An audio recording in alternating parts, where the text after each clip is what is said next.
네, 오늘 말씀을 나누도록 하겠습니다. 반갑습니다, 여러분. 우리 옆 사람하고 한 번만 인사하고 시작할까요? 하나님이 당신을 정말 사랑하십니다.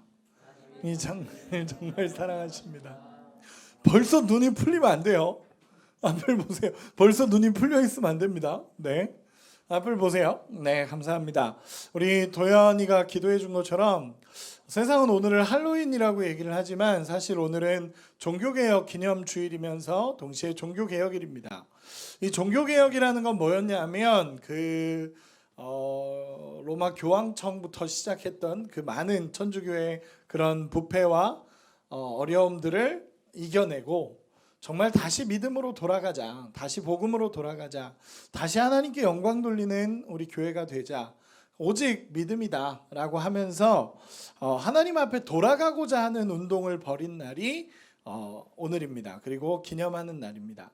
그래서 저는 오늘 어떤 말씀을 전할까라고 고민을 계속하다가 사실 그냥 이제 가장 기본적인 네, 어서 들어오세요. 가장 기본적인 이제 종교개혁에 대한 말씀을 전할까 하다가 하나님 믿음이라는 게 뭘까? 오직 믿음이라는 게 뭘까라는 생각으로 사실 오늘 말씀을 좀 준비했습니다. 그래서 여러분들과 좀 나누고 싶은 메시지의 핵심은 뭐냐면 우리가 믿음에 대해서 조금 더 고민해 보자라는 거예요. 믿음이라는 게 뭔지, 내가 예수님을 신뢰한다라는 것이 무엇인지, 그리고 어떻게 하면 믿음으로 살아갈 수 있는지에 대해서 여러분들이 조금 더 내 마음에 인식을 하고 그리고 나를 변화시켜야 돼요. 믿음이라는 게 그냥 단순히 내가 그냥 성경을 읽으니까 예배 드리니까 그리고 기도했으니까 이 정도가 아니라 내가 정말 하나님을 신뢰하고 살아가고 있는지, 그분이 나의 전부가 되고 있는지를 계속 점검해야 되는 과정이라고 생각을 해요. 그래서 여러분들이 그런 믿음을 갖고 살아갈 수 있는 은혜가 있기를 원합니다. 여러분들에게 한번 이렇게 먼저 물어봅시다. 만약에 누가 나를 평가한다면, 예를 들어 주원이의 인생을 평가한다면 주원이는 이런 사람입니다 라는 평가를 만약에 내린다면 어떤 평가를 듣고 싶나요, 주원아? 근데 되게 어려운 질문을 처음부터, 원래는 보통 쉬운 질문을 하는데 네, 잘 모르겠죠. 아직 생각해 본 적이 없으니까. 저는요 개인적으로 이 말을 되게 좋아해요. 그리고 오늘 본문에 나타난 이 단어를 저는 굉장히 좋아합니다. 그리고 나중에라도 누군가가 저를 평가할 때 이 말을 해줬다면 나는 정말 행복하겠다라는 생각을 했어요. 그게 뭐냐면 하나님과 동행했다라는 표현이에요. 하나님과 동행했다. 와, 저 사람은 진짜 하나님과 동행하는구나 라고 느꼈던 사람이 에녹이라는 사람이에요. 에녹. 오늘 본문에 나타난 에녹이라는 사람입니다. 여러분 오늘 본문에 보면은 족보가 나오거든요. 족보. 창세기 5장에 보면 족보가 나옵니다. 창세기 5장과 마태복음 1장의 족보가 크게 나와요. 근데 창세기 5장에 나타난 족보를 죽음의 족보라고 얘기를 해요. 죽음의 족보. 그리고 마태복음 1장에 나타난 족보를 생명의 족보라고 얘기를 합니다. 이건 왜 그러냐면 창세기 5장의 죽음의 족보는 왜 죽음의 족보라고 하냐면 다 죽었다는 얘기예요. 몇 세를 낳고 살다 누구를 낳고 살다가 죽었으며 누구를 낳고 살다가 죽었으며 몇 세에 죽었으며 이렇게 나가는 족보가 창세기 5장의 족보예요. 근데 마태복음 1장의 족보는 좀 달라요. 누가 누구를 낳았고 누가 누구를 낳았고 누가 누구를 낳았고로 가는 족보예요. 그러니까 살아났다라는 족보가 마태복음 1장에 나타난 족보고 창세기 5장의 족보는 계속 죽었다는 거예요. 뭐 주원이가 몇 살에 죽었고 뭐 세은이가 몇 살에 죽었고 뭐 이런 족보들이야. 그러니까 죽음의 족보구나 이렇게 평가를 하는 거예요. 그런데 오늘 본문에 나타난 이 족보에 나타난 사람은요, 이 죽음의 족보에서 죽음을 보지 않았다라고 말하는 사람이에요. 이 죽음의 족보, 누가 죽었고로 나가는데 이 사람은 죽음을 보지 않았고로 나간 사람이에요. 그 사람이 누구라고요? 에녹이라는 사람이에요. 이 에녹이라는 사람인데 이 에녹이라는 사람을 하나님이 평가할 때 뭐라 그러냐면 두 가지로 평가를 해요. 하나는 뭐냐면 죽음을 보지 않았다라는 거. 이 죽음의 족보 안에서 죽음을 보지 않았어요. 여러분 성경 상식 중에 하나, 이 땅을 살아가는 수많은 사람들 중에서 죽음을 보지 않았다라고 말하는 성경의 족보가 두 명 있어요. 누굴까요? 에녹과 엘리야. 똑똑해요. 좋아요. 네. 초등부는 상 줬을 거예요. 네. 엘리야예요. 청년부니까 안 줍니다. 엘리야입니다. 엘리야. 에녹이라는 사람은요, 죽음을 보지 않았다라는 게 첫 번째고, 또 하나의 특징이 있어요. 뭘까요? 하나님과 동행했다라는 특징이 있어요. 이 에녹을 평가할 때 딱 두 가지를 얘기하거든요. 하나는 죽음을 보지 않았다는 거, 두 번째 하나님과 동행했다라는 거. 이 두 가지의 특징을 에녹이라고 봅니다. 그러면 또 하나의 문제, 하나님과 동행했다라고 말하는 사람이 창세기에는 한 명이 더 있어요. 누굴까? 형석이 노아예요. 노아. 둘이 서로 옆에서 말했다고 저런 훈훈한 광경이. 네, 감사해요. 노아예요. 노아라는 사람도 하나님이 동행했다라고 평가를 해요. 그럼 두 명이에요. 에녹과 노아라는 사람을 하나님이 동행했다라고 평가를 하는데, 그러면 이 둘이 겹쳐지는 특징이 있어요. 이 둘이 동행했다라고 표현한 거거든요. 하나님과 동행했다라고 표현했는데, 이 두 사람의 겹쳐지는 특징이 있어. 뭘까? 뭐라고? 네, 홍수 또 뭐? 가족의? 가족. 그래, 가족이지 둘이. 맞아요. 영재 은재 가족인 것처럼. 그치, 가족이죠. 증조 할아버지예요. 증조 할아버지. 좋아요. 전혀 상관없는 얘기였는데, 네, 어쨌든 저를 보세요. 오늘 이 두 가지를 얘기할 거예요. 노아와 얘는 근데 아까 학생부 예배 때 어느 정도 정답을 알고 있기 때문에 이렇게 얘기하는 거고, 에녹과 노아라는 사람의 두 사람이 동행했다라고 표현하는데, 여러분 하나님과 동행하고 싶지 않아요? 저는 그 하나님과 동행하고 싶다 보니까 이 단어가 굉장히 눈에 보이는 거예요. 그리고 하나님과 이 땅에서 동행하는 삶이라는 게 뭘까라는 거에 대한 고민이 있기 때문에 성경의 이 두 인물을 저는 보고 싶어요. 그러면 성경의 이 두 인물이 나타나는 특징들이 있어요. 오늘은 제가 칠판을 잠깐 갖다 놨는데 간단하게 칠판에 쓰면서 얘기를 할 거예요. 간단한 거이기 때문에 여러분 한번 성경 구절을 잠깐만 보도록 할게요. 창세기 5장 22절, 21절, 22절 같이 한 번만 읽어보도록 하겠습니다. 21절, 22절이에요. 창세기 5장 21절, 22절 같이 읽겠습니다. 시작. 에녹은 65세에 무두셀라를 낳았고, 무두셀라를 낳은 후 300년을 하나님과 동행하며 자녀들을 낳았으며 그는 365세를 살았더라. 아멘. 365세를 살았어요. 365세. 이따가 설명은 잠깐 할 거예요. 왜 이렇게 오래 살았는지에 대한 설명은 할 거예요. 365살을 살았어요. 그런데 하나님과 몇 년을 동행했다 그랬죠? 성경을 읽어보세요. 몇 년을 동행했다고요? 300년을 하나님과 동행했대요. 언제부터?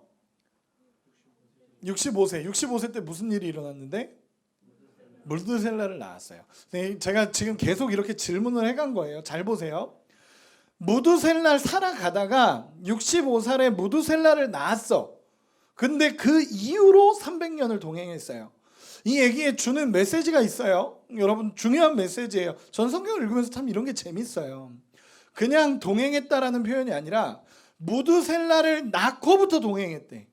무두셀라가 태어나고 난 이후부터 하나님과 동행하면서 300년을 살았대. 그럼 물어봅시다. 왜? 애가 태어나고 나니까 정신을 차렸나? 철이 들었나? 아기가 태어나니까 철이 들었나? 저도 좀 그런 것도 있긴 해요. 저희 아이가 태어나고 나니까 삶의 그 방향이나 이런 게 확실히 달라지더라고요. 제 마음도. 저희 아내가 그 시혁이가 태어났을 때부터 굉장히 이제 아이에 대한 마음들이 커져가는 것을 저는 임신했을 때부터 저희 아내를 보면서 알았어요. 아, 엄마가 이런 존재구나라는 거를 굉장히 깊게 느꼈었어요. 그런 걸까? 이 에녹이 무드셀라가 태어나자마자 뭔가 막 마음의 벅찬 감격을 통해서 이 아이가 태어났으니까 내가 이제 하나님과 동행하겠다. 그리고 결단하고 살았을까? 그럴 수도 있겠지만 성경에서 이야기하고자 하는 건 조금 달라요. 제가 한번 볼게요. 한번 보도록 할게요. 네. 무드셀라라는 사람이 있어요. 무드셀라라는 사람을 에녹이 무드셀라를 낳습니다. 무드살레? 왜 무드살레로 돼 있냐? 죄송해요. 왜 이렇게 썼지? 무드셀라라는 사람이 있습니다. 무드셀라라는 사람이 있는데 이 사람의 나이는 969세까지 살았다고 얘기를 해요. 에녹은 365세를 살았습니다. 근데 중요한 것은 무드셀라를 낳고부터 하나님과 동행했다라고 표현을 해요. 그러니까 무드셀라가 어떤 사람이기에 이 아이를 낳자마자 에녹이 하나님과 동행했는가라는 질문을 우리가 던질 수 있어요. 그러면 여기서 알아야 될 게 뭐냐면 무드셀라라는 사람은 이름의 뜻이 있어요. 근데 성경에서 그 사람의 이름의 뜻을 정할 때는 굉장히 중요한 의미를 갖습니다. 근데 이 무드셀라라는 사람의 이름의 뜻이 뭔지 아세요? 심판이 온다는 뜻이에요. 근데 그냥이 아니라 이 사람이 죽으면 심판이 온다는 뜻이 무드셀라예요. 이 사람이 죽으면 심판이 온다는 뜻이에요. 즉 무드셀라가 죽으면 심판이 올 거다라는 아이의 이름을 그렇게 짓는 거예요. 주원이한테 주원아 너 이름의 뜻은 너가 죽으면 심판이 올 거야 라고 짓는 거예요. 하나님이 그렇게 말씀하신 거예요. 얘가 죽으면 심판이 올 거다 라고 말한 거예요. 그 얘기를 듣고 나서부터 에녹이 하나님과 동행하기 시작해요. 여러분 근데 여기는 조금 영적인 해석이 필요해요. 제가 물어볼게요. 여러분 하나님의 심판이 두려운가요? 안 두려운가요? 두렵죠. 두려운 일이에요. 하나님의 심판은 굉장히 두려운 일이에요. 그러면 에녹이 맨날 두려워하면서 살았을까? 여러분들이 신앙생활을 하는 거니까 제가 그냥 물어볼게요. 우리는 심판이 있다라는 걸 알아. 그렇죠? 그러면 여러분들은 맨날 두려워하면서 살아요? 그건 또 아니잖아. 그렇지? 처음에는 이 심판이 두려웠을 거예요. 처음에는 이 심판이 두렵고 하나님이 얼마나 장엄하게 얘기하셨으면 이 아이가 죽으면 심판이 올 거다라고 얘기를 했어요. 근데 여기서 에녹이 하나님과 동행했다라는 이 표현은 뭐냐면 그냥 국어사전적으로 얘기하면 함께 걷다라는 의미겠죠. 함께 걷다라는 의미고 조금 더 디테일하게 하면 삶의 방식을 따른다 이런 의미를 동행이라고 얘기를 해요. 근데 성경적으로 동행이라는 의미를 풀어보면 뭐라고 하냐면 하나님의 말씀이 늘 내 안에 거한다라는 뜻을 가져요. 동행이라는 것은요 하나님의 말씀이 늘 내 안에 거한다라는 거예요. 즉 에녹이 무드셀라를 낳고부터 하나님의 말씀이 늘 마음에 거하는 거예요. 그게 뭐냐면 심판이 있구나. 하나님의 심판이 있구나가 늘 마음에 거하는 거예요. 여러분 그런 삶 아세요? 하나님 안에서 내가 이 땅의 삶이 끝이 아니구나가 느껴지는 삶이에요. 늘 말씀이 마음에 남는 거예요. 예를 들어서 무드셀라가 아프면 심판이 가까웠구나 그러면서 회개하기 시작하지 않았을까? 동의하지 않는구나. 네, 나는 그랬을 것 같아. 막 무드셀라가 막 죽을 것 같이 막 열나고 그래. 그러면 큰일 났다. 이제 하나님의 심판이 있다. 그럼 사람은 회개하고 막 하나님 앞에 그랬을 것 같아요. 그냥 이 아이를 보면서 심판이 있구나라는 걸 깨닫는 거예요. 근데 여기서 끝나는 게 아니라 여러분 생각해 보세요. 심판이 있구나라는 말씀이 내 안에 거할 때는 두려워. 그치? 근데 그 말씀이 거함을 통하여 이 두려움이 나중에는 어떻게 되죠? 하나님과 동행하는 기쁨으로 가요. 여러분 동의할 수 있는 사람도 있고 동의가 안 되는 사람도 있는 것 같은데 우리가 하나님 안에서 영적인 경험들을 하다 보면요 심판이 있다는 거 알아. 그러나 그 심판 때문에 날마다 무서워하면서 살지 않는다는 거예요. 심판이 있다라는 건 예수 믿는 자에겐 어떤 일인지 아세요? 하나님을 보는 날이에요. 그래서 심판에는 두 가지 의미를 가져요. 예수 믿는 자에게는 회복, 신원의 날이라고 표현을 하고요. 예수 믿지 않는 자에게는 심판, 죽음의 날이라는 표현을 써요. 하나님이 심판하시는 날이 임해요. 그러면 우리에게 심판이 있다라고 얘기하지만 하나님이 오시는 게 두려운 상태가 아니라 처음엔 두렵지만 하나님에 대한 기대감과 말씀으로 살아가는 인생이 된다는 거예요. 그게 동행이라는 표현이에요. 이거는 사실 제가 오늘 설교를 준비하면서도 이걸 잘 이해할 수 있을까라는 고민은 했어요. 뭐냐 하면 처음에는 심판이란 얘기가 나한테 두렵게 다가와. 그런데 영재가 예전에 그 찬양할 때 하늘소망 찬양했었잖아요. 특송 때 아닌가? 맞죠? 그 찬양처럼 어떤 때는 그날이 되게 두려워. 예수님 오시는 날이 두려워. 막 그런 날이 두려운데 어떤 때는 그날이 그리운 거야. 하나님을 만나는 그날이 그립고 그날이 오기를 기다리게 되고 소망하게 되고 그런 마음도 있다는 거예요. 근데 보세요. 무드셀라가 태어난 이후로 에녹은 하나님과 동행하기 시작해요. 몇 년? 300년을 동행하기 시작합니다. 여기서 성경적으로 조금 얘기를 해보도록 할게요. 무드셀라라는 사람이 라멕을 낳아요. 라멕을 낳습니다. 라멕을 낳을 때의 나이가 몇 살이냐면 187세예요. 187세에 라멕을 낳습니다. 그럼 무드셀라의 나이는 180. 여러분 잘 들어보세요. 여러분 집중하셔야 돼요. 이제 집중하셔야 돼요. 무드셀라가 라멕을 낳았을 때 187세에 낳았다고요. 그때 무드셀라의 나이는 187세라고요. 아시겠죠? 187세입니다. 근데 이 라멕이 아들이에요, 아들. 이 라멕이 노아를 낳습니다. 노아를 낳을 때의 나이가 182세예요. 182세에 노아를 낳았습니다. 그럼 그때 무드셀라의 나이는 이때 두 개를 더 하시면 돼요. 더 하시면 돼요. 무드셀라가 아들을 낳았는데 187세에 낳았고 이 아들이 노아를 182세에 낳았으면 무드셀라의 나이는 이때 369세겠죠. 그리고 노아가 셈을 500세에 낳았습니다. 500세에. 그럼 무드셀라의 나이는 869세입니다. 그리고 한 구절만 찾아봅시다. 창세기 7장 11절. 창세기 7장 11절. 우리 같이 한 번만 읽어보도록 하겠습니다. 창세기 7장 11절입니다. 시작. 노아가 600세 되던 해 둘째 달 곧 그 달 11의 날이라. 그날에 큰 기쁨의 샘들이 터지며 하늘의 창문들이 열려 40주야를 비가 땅에 쏟아졌더라. 몇 살에 노아가 홍수가 났다고요? 600이죠. 그러면 무드셀라의 나이는 969세입니다. 언제 죽었다고요? 969세에 죽었습니다. 여러분 무드셀라가 죽던 해에 홍수가 나요. 무드셀라가 죽던 해에 하나님의 그냥 그 예언대로 이때 홍수가 납니다. 실제적으로 하나님이 얘기하신 거죠. 하나님이 무드셀라가 죽으면 심판이 올 거다라는 이야기를 969세까지 살게 하시고 나서 마지막에 심판이 옵니다. 여러분 여기 안에서도 굉장히 많은 메시지들이 있어요. 뭐냐면 무드셀라가 969세까지 하나님이 참으신 거예요.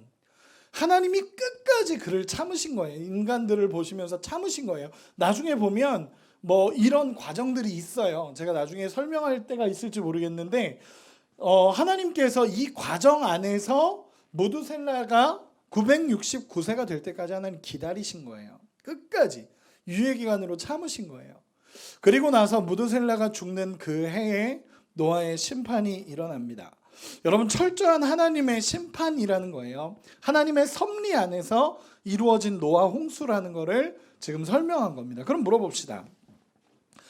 여러분 사실 이 말씀이 이해가 되십니까? 저는요 좀 이상했어요. 이상했어. 왜냐하면 이 아이에게 인류의 흥망성쇠가 달려있는 거야.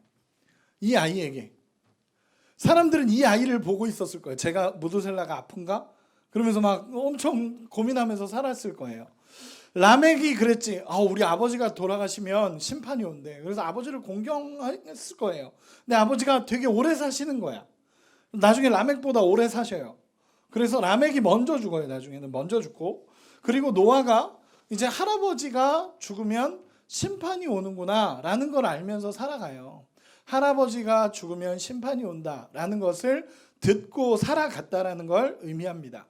여러분, 그런데 성경이 이야기하고 싶은 게 있는 거예요. 저는 사실 이게 이해가 잘 안 됐어요. 물론 이 하나님이 성경 안에서 얘기한 이 모든 과정이 철저하게 정확했다라는 거에 깨달은 것에 대해서 그거는 소름 돋는 이야기죠. 그런데 잘 이해는 안 됐어요. 왜 무드셀라에게 하나님 모든 짐을 맡기셨을까?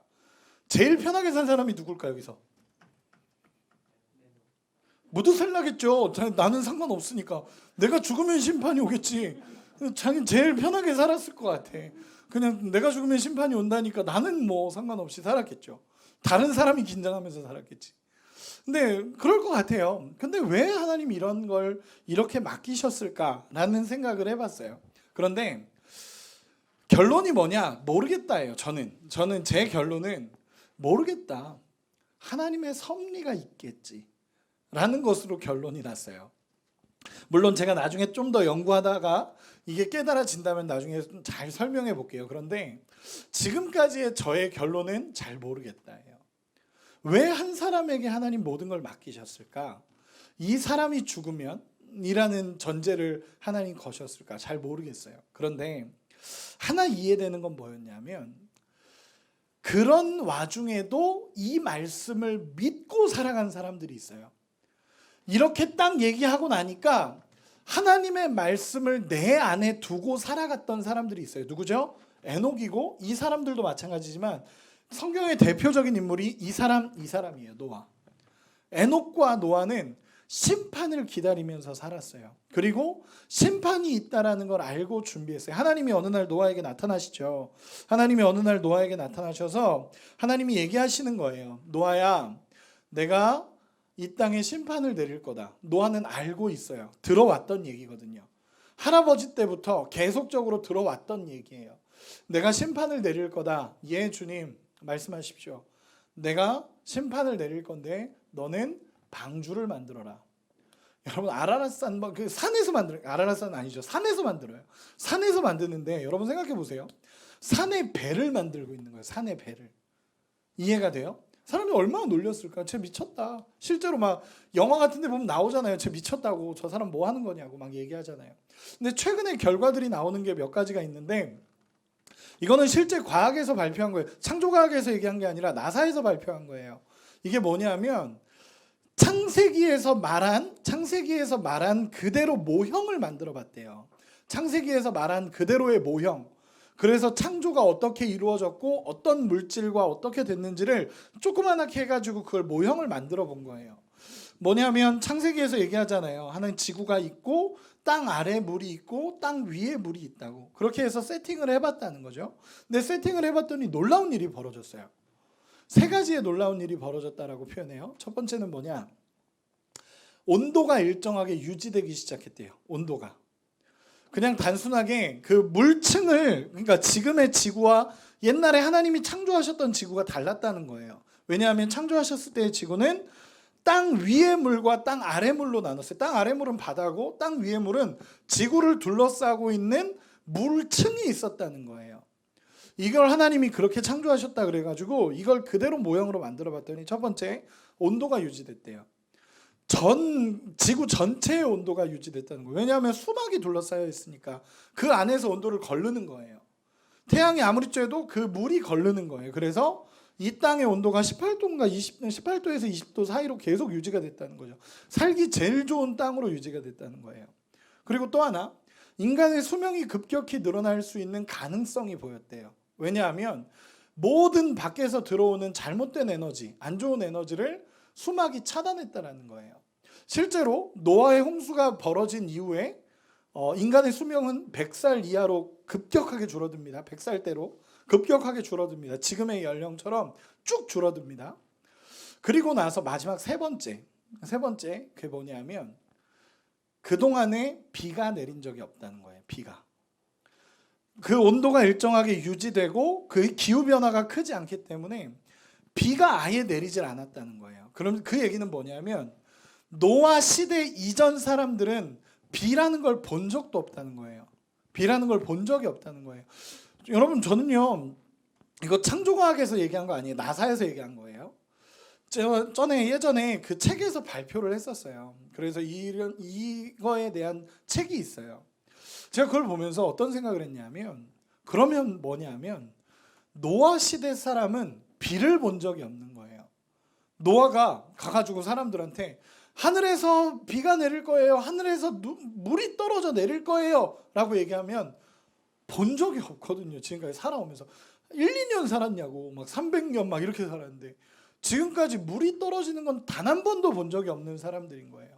그러니까 말도 안 되는 소리 하고 있다고, 미쳤다고. 노아는 하늘에서 물이 떨어질 거라고, 미쳤다고. 그런데 노아는 다 준행했더라고 표현해요. 하나님의 말씀을 다 준행했더라. 여러분, 이게 뭔지 아세요? 다른 사람들은 다 믿지 않아요. 모두가 믿지 않아. 근데 나에게는 그 말씀이 믿어지는 거예요.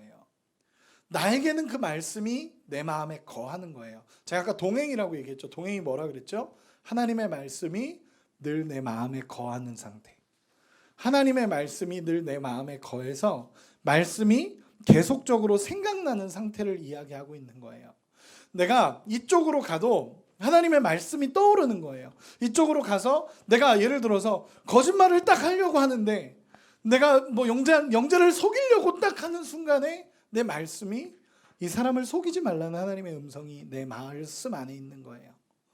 내가 영재를 한 대 때리려고 하는데 원수를 사랑하는 하나님의 말씀이 내 마음에 머무는 거예요. 그래서 사랑해야지가 되는 거예요. 이게 동행이라는 거예요. 동행. 여러분, 동행하면 맨날 이렇게 같이 하나님 손잡고 같이 가는 것처럼 표현하는데, 성경적인 동행은요, 하나님의 말씀이 내 마음에 거해서 내가 살아가는 모든 상황 속에 하나님의 말씀이 들리는 거예요. 여러분, 그런 은혜가 여러분들에게 있기를 소망해요. 에녹도, 제가 아까 얘기한 것처럼 에녹도 분명히 하나님의 처음 말씀에 긴장했을 거예요. 노아도 마찬가지로 하나님의 처음 말씀에 긴장했을 거예요. 두려웠을 거야. 심판이 있다라고 얘기하니까 두렵죠. 심판의 날은 두려운 날처럼 다가왔을 거예요. 그런데 하나님의 심판을 묵상하면서 하나님의 말씀 안에 거하다 보니까 그 심판에 대한 두려움만 있는 게 아니라는 거예요. 하나님과 동행하는 기쁨이 있는 거야. 그래서 에녹을 보면요, 에녹 히브리서 11장에 보면 제가 읽어드릴게요. 히브리서 11장 5절에 보면 이렇게 얘기해요. 믿음으로 에녹은 죽음을 보지 않고 옮겨졌으니 하나님이 그를 옮기심으로 다시 보이지 아니하셨느니라. 그는 옮겨지기 전에 하나님을 기쁘시게 하는 자라는 증거를 받았느니라. 하나님을 기쁘게 하는 자였어요. 하나님의 마음을 기쁘게 하는 자로 살았다는 거예요. 이 땅에 맨날 두려워하면서 산 사람이 아니에요. 맨날 두려워하면서 심판이 있다, 어떻게 하지, 이렇게 산 사람이 아니라 하나님을 어떻게 하면 기쁘게 할까라는 마음으로 살았던 사람이 에녹이라는 거예요. 노아도 마찬가지죠. 하나님이 노아를 창세기 6장 22절에 보면, 제가 읽어드릴게요. 창세기 6장 22절에 보면 하나님이 이렇게 얘기해요. 노아가 그와 같이 하여 하나님이 자기에게 명하신 대로 다 준행하였더라. 말씀이 노아에게 있는 거예요. 그러니까 하나님이 무엇을 말씀하시든 예가 되는 거예요. 예하면서 살아가는 인생이 됩니다. 여러분, 하나만 예를 들어볼게요. 저는 예전에도 얘기했지만 저는 농구를 좋아합니다. 농구를 좋아하고 농구를 했었죠. 그러다 보니까 운동하는 걸 되게 좋아했습니다. 그러다 고등학교 때까지 중학교 때 농구하다 고등학교 때는 그냥 취미 활동으로 하다가 대학교 들어갔는데, 대학교 1학년 때 학교 체육대회가 열렸어요. 대학교 1학년 때 학교 체육대회가 열렸습니다. 저는 당연히 농구 1학년이지만 농구 대표로, 우리 신학과 대표로 뽑혔어요. 근데 신학과 대표로 뽑혀서 농구 시합을 하는데 사실 다른 과 애들이 그렇게 안 잘해요. 왜냐면 막 여러분 생각해보면 보육학과 남자 농구 나오면 누가 나오겠어요? 걔네 보육학과 전체 애들 중에서 10명 남자 이래요. 10명 남자 그러면 거기서 뽑아봐야 얼마나 잘하겠어요. 뭐 유아교육과 남자애들 나와야 얼마나 잘하겠어요. 뭐 교회음악과 이 친구들은 잘하기도 잘하는 애들도 있고, 사회복지학과, 뭐 선교영어학과, 이제 신학과가 제일 잘해요. 얘는 거의 사채과라고 불렸거든요. 저희는 운동하는 애들이 다 모여 있었어요. 그래서 운동하는데 1차전, 2차전하고 3차전이 준결승이고 4차전이 결승이었거든요. 근데 1, 2, 3차전에서 모든 과를 더블 스코어로 이겼어요. 모든 과들을 다 더블 스코어로 이기고 올라갔어요. 막 우리 최고 선배가 감독을 했었는데 감독이 할 게 없었어요. 그냥 내보내면 걔네가 다 이기고 왔어. 그냥 다 이기고 왔어. 결승전이 됐어요. 결승전이 돼서 이제 베스트 멤버들이 나가서 결승전이니까 뛰었죠. 근데 전반이 끝났는데 20점 차가 난 거야. 이기고 있는 거죠. 그래가지고 감독이었던 형이 야 주전 다 빠져 그랬어요. 주전들 다 빠지고 야 후보들 다 나가 그래서 후보들이 다 나가서 경기를 했어요. 근데 후반전이 그때 당시에 20분 20분 경기였으니까 후반전이 됐는데 막 치고 올라오는 거야. 그 맞아 성교 영어학과 애들이었거든요. 성교 영어학과 애들이 막 치고 올라오는 거예요. 그래도 20점 차니까 설마 지겠어. 설마 지겠어 그러고 있는데 막 쫓아오더니 딱 역전이 돼버린 거예요. 마지막에 20점 차였는데 딱 역전이 된 거예요. 그리고 나서 감독이었던 형이 야 주전들 다 나가 이렇게 된 거죠. 언제든지 역전할 수 있다고 생각을 했던 것 같아요. 근데 다 나가 그래서 주전들 나갔는데 밀리는 거예요. 그쪽이 흐름을 탄 거지. 그쪽이 흐름을 타서 너무 막 그냥 쏘는 대로 다 들어가고 막 그러는 거예요. 그러다가 엎치락 뒤치락 하다가 10초 남겨놓고 2점 차로 지고 있었어요. 10초 남겨놓고 2점 차로 지고 있었고 공은 우리 거. 작전 타임이 들어갔고 10초가 남았어 딱. 그래서 감독 형이 와가지고 얘기하는 거예요. 야 10초다. 야 3점 한 방이면 이긴다. 이렇게 된 거죠. 누가 쏠래? 이렇게 된 거예요. 누가 쏠래? 제가 쏘고 싶었거든요. 전 자신 있었어요. 저는 제가 쏘면 최소 이기든지 아니면 최소한 동점 가서 연장은 간다라는 생각으로 있어서 제가 쏘고 싶습니다 하려고 했는데 그 감독 형이 야 너가 쏴 그러면서 어떤 형을 가르쳤어요. 제가 1학년인데 뭘 어떻게 얘기를 하겠어요. 그냥 가만히 있었죠. 그랬더니 너가 3점 잘 던지니까 3점 쏴 이렇게 된 거예요. 그리고 나서 작전 타임이 끝나고 내보냈어요. 그래서 우리끼리 막 이제 막 우리 공이니까 이제 그 형이 3점을 쏠 수 있게 우리끼리 막 움직이면서 막 스크린 걸고 막 그래서 그 형이 마지막에 한 1, 2초 남겨놓고 3점 슛을 딱 던지고 나왔어요. 던지고 공이 훅 날아가면서 부젓 올렸어요. 띠 하고 올렸어요. 그게 들어가느냐 안 들어가느냐에 따라 게임이 이기냐 지냐가 결정이 돼요. 근데 딱 던져졌고 우리는 다 그걸 주목하고 있었죠. 근데 나는 부젓 소리를 못 들었었나 봐요. 쭉 날아갔는데 공이 들어가지 않고 통 하고 튕겨 나온 거예요. 그리고 부전 이미 울렸죠. 근데 제가 그 소리를 못 들었어요. 그래서 제가 남들은 다 가만히 있는데 저 혼자 점프를 뛰어서 공을 낚아챘고 다시 넣고 혼자 좋아했어요. 제가 부전을 못 들은 거지. 부전을 못 듣고 딱 잡고 혼자 공을 넣고 와 그러고 있는데 형들은 막 다 이미 막 좌절하고 있고 선영과 좋아하고 있고 저 혼자 그 쇼를 한 거예요. 그리고 나서 부저가 올렸더니 형이 와가지고 야 벌써 부저 울렸다고 끝났다고. 그리고 그 선영과가 이겼어요. 아직도 저는 그 선영과 친구한테 그것 때문에 놀림을 당하고 있어요. 혼자 쇼했다고 그래서 놀림을 당하고 있어요. 근데 제가 뭘 얘기하고 싶냐면 여러분 부저가 띠 하고 울리는 순간이 딱 되면 그 이후에 모든 행동은 포함이 안 돼요. 플레이에 포함이 안 돼요.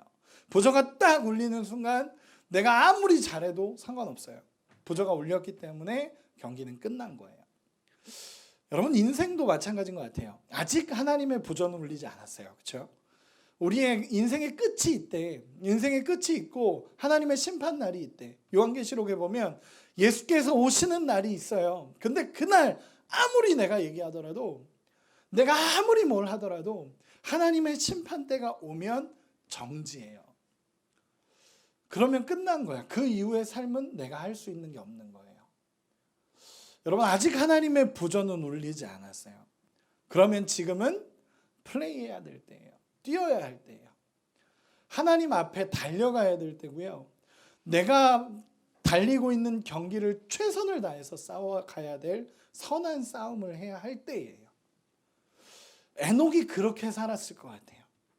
노아가 그렇게 살았을 것 같아요. 저 사람들이 다 놀렸어요. 노아. 야, 말도 안 되는 소리 하지 마라. 무슨 비가 오고 무슨 산에다 배를 만들어. 말도 안 되는 소리 하지 마. 비가 내릴 거야. 야, 지금까지 내가 500년 살았는데 비 내리는 거 본 적 한 번도 없어. 얼마나 외로웠을까. 나는 하나님의 말씀을 믿거든요. 그 말씀을 믿는데 주변은 다 아니라는 거야. 나는 하나님의 말씀을 붙잡는데 세상 사람들은 다 아니라는 거예요. 몰라요. 여러분들이 살아가고 있는 삶의 현장, 직장일 수도 있고 여러분들의 가정일 수도 있고 모든 삶의 자리에서 나는 하나님을 신뢰하면서 끝까지 붙잡고 이 길을 가는데 누구도 인정해주지 않는 그런 상황들. 얼마나 외로웠을까. 근데 에녹은 하나님의 부전은 아직 울리지 않았다는 걸 아는 거예요. 심판이 있다라는 걸 알기 때문에 하나님의 부전은 울리지 않았고 지금은 내가 하나님의 명령대로 살아가야 할 때다 라는 결단을 가지고 하나님 앞에 살았어요. 요한복음 14장에 보면 그렇죠. 나를 사랑하는 자들이 내 말을 지키며 라고 얘기하십니다. 나를 사랑하는 자들이 내 말을 지킨다 라고 얘기해요. 여러분, 하나님의 말씀을 준행하려면 어떻게 해야 되는지 알아요? 성경은 그대로 얘기하는 거예요. 하나님을 사랑해야 하나님의 말씀을 준행하며 지킨다라고 얘기해요. 여러분, 우리가 동행하는 하나님과의 원리가 뭔지 아세요? 하나님을 사랑하는 게 1번이에요. 하나님을 사랑하고 그 하나님의 말씀이 내 마음에 늘 거하는 거예요. 이쪽 길을 가더라도 하나님의 말씀이 내 안에 거하고 있고 저 길을 가더라도 하나님의 말씀이 내 마음에 거하고 있는 거예요. 여러분들의 인생에 하나님을 붙잡는 은혜가 있기를 소망합니다. 오늘도 하나님은 하나님의 말씀에 반응하는 자들을 찾으십니다. 그리고 아직 하나님의 부저는 울리지 않았어요. 근데 하나님의 부저가 울릴 때가 다가오고 있다고 성경은 분명하게 얘기합니다. 여러분, 그날까지 여러분 믿음의 선한 싸움을 싸우며 살아가는 인생이 에녹과 같이 하나님과 동행하는 삶이에요.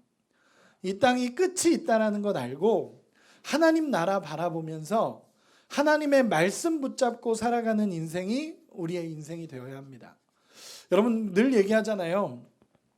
여러분 예전처럼 막 종말론을 얘기하는 게 아니에요. 뭐 다미성교회 다 팔고 빨리 종말을 준비해라 이런 얘기하는 거 아니고요.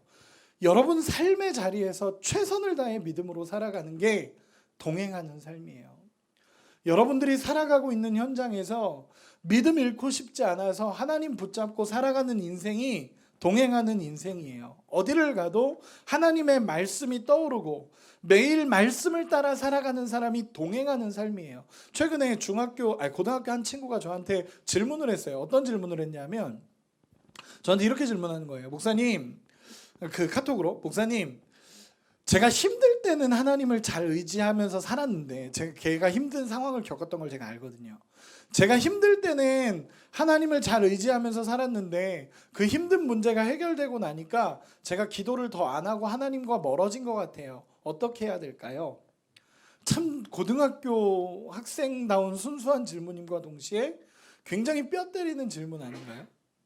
내가 힘들 때는 하나님을 의지하면서 살았는데 그 힘든 문제가 해결되고 나니까 하나님을 더 찾지 않는 것 같아요. 어떻게 해야 될까요? 라고 저한테 질문을 했어요.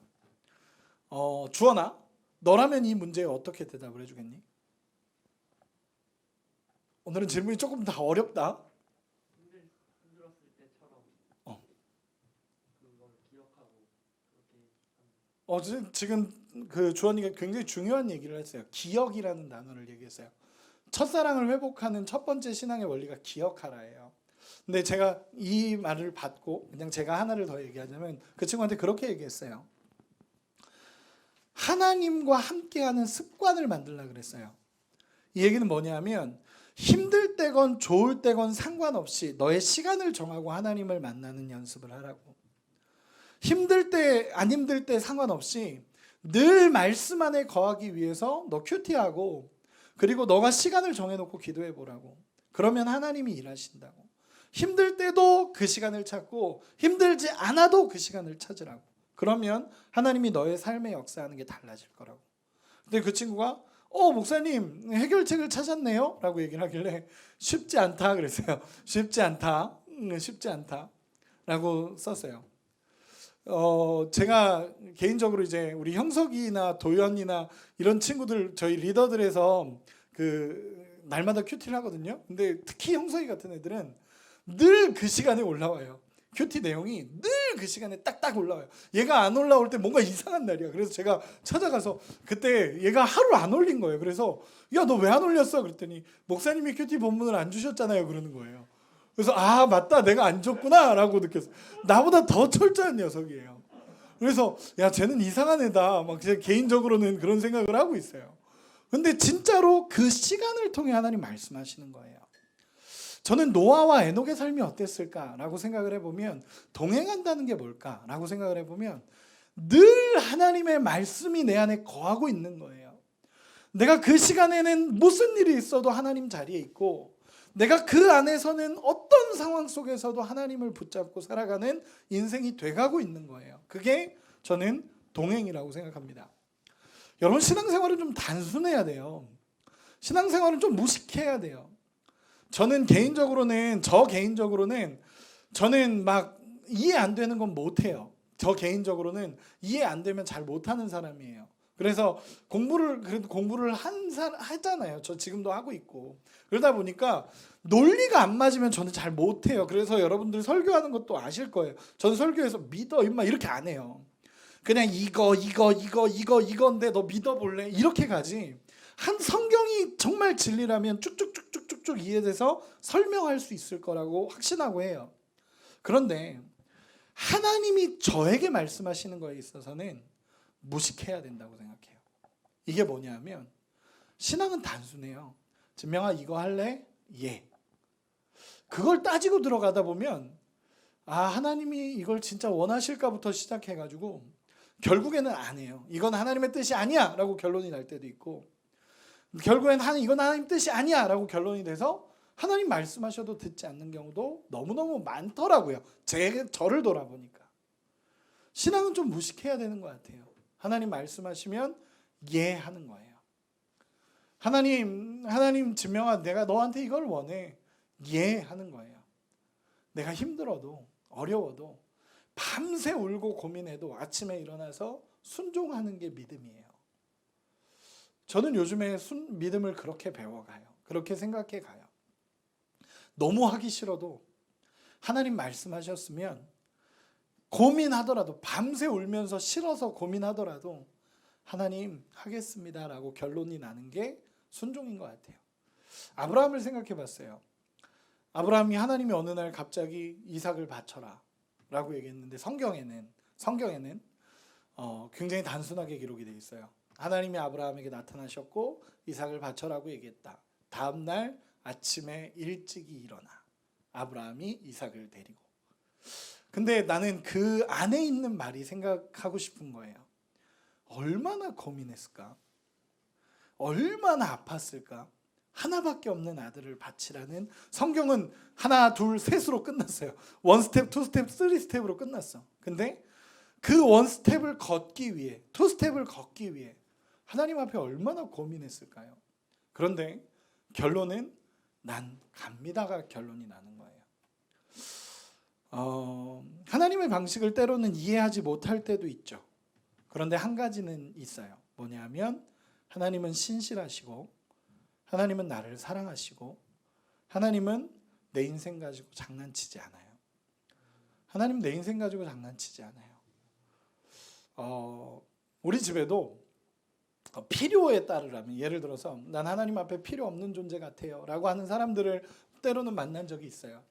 근데 우리 집에도 필요로 따지면, 얘가 필요한가 라는 걸로 따지면 우리 집에도 그렇게 필요하진 않은 두 명이 있어요. 필요성을 따져보면 그렇게 실용적이지 않고 그렇게 필요하지 않는 사람 두 명이 있어요. 우리 시혁이 시울이에요. 이놈은 소고기를 먹였더니 오뎅이 맛있다고 하는 애예요. 너무 화나지 않아요? 소고기를 먹였더니 오뎅이 맛있다는 애. 와, 이걸 어떻게 해야 되나? 뭔 일을 시켜도 맨날 사고만 쳐요. 물 떠오라 그러면 넘어뜨리고 막 물 바다가 돼서 그거 치우느라 더 화가 나고 막 필요성에 따지면 얘를 뭘 해결할 수 있는 게 없어. 시온이는 더하죠.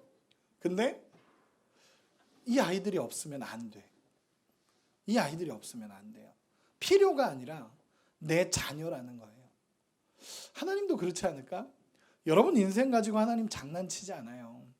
하나님은 여러분을 사랑하시고 존재 자체만으로도 하나님은 귀하게 여기시고 끝까지 따라가세요. 끝까지 붙잡아 주세요. 그러면 순종이라는 거, 믿음이라는 건 뭐냐? 그냥 하나님 말씀 믿고 따라가는 거예요. 내가 안 되더라도 때로는 이해되지 않고 하나님의 방식이 이해되지 않아도 하나님이 말씀하셨다면 예. 진명아 주원이 좀 사랑하지 않을래? 예를 드는 거예요. 주원이를 좀 사랑하지 않을래? 하나님 쟤를 어떻게 사랑해요? 하나님 쟤를 어떻게 사랑해요? 진명아 사랑하지 않을래? 밤새 고민하더라도 사랑하는 거예요. 진명아 그 뒷담화 좀 끊지 않을래? 밤새 고민하고 끊어내는 거예요. 그게 믿음이라고 생각해요. 종교개혁일입니다. 여러분 우리의 믿음을 조금만 점검해 봅시다. 하나님을 논리로 따지는 게 아니라 성경 말씀은 진짜 저도 이렇게 여러분들에게 설교하는 것처럼 하나하나 이해될 수 있게 말하려고 해요. 설교하려고 해요. 그러나 하나님이 나에게 말씀하시고 진명아 사랑해라. 진명아 속이지 말아라. 진명아 이거 해라 라고 얘기하신다면 나는 이해되지 않더라도 하나님을 붙잡고 가는 게 믿음이라고 생각해요. 어떤 믿음? 하나님 내 인생 가지고 장난치지 않는다. 하나님 나를 끝까지 인도해 가신다. 나를 가장 선하게 이끌어 가신다. 이 믿음이 우리에게 있기를 소망하고 정말 여러분들의 삶의 모든 걸 붙잡고 하나님을 따라가는 인생이 되기를 정말 예수님 붙잡고 살아가는 여러분이 되시기를 예수님의 이름으로 축원합니다.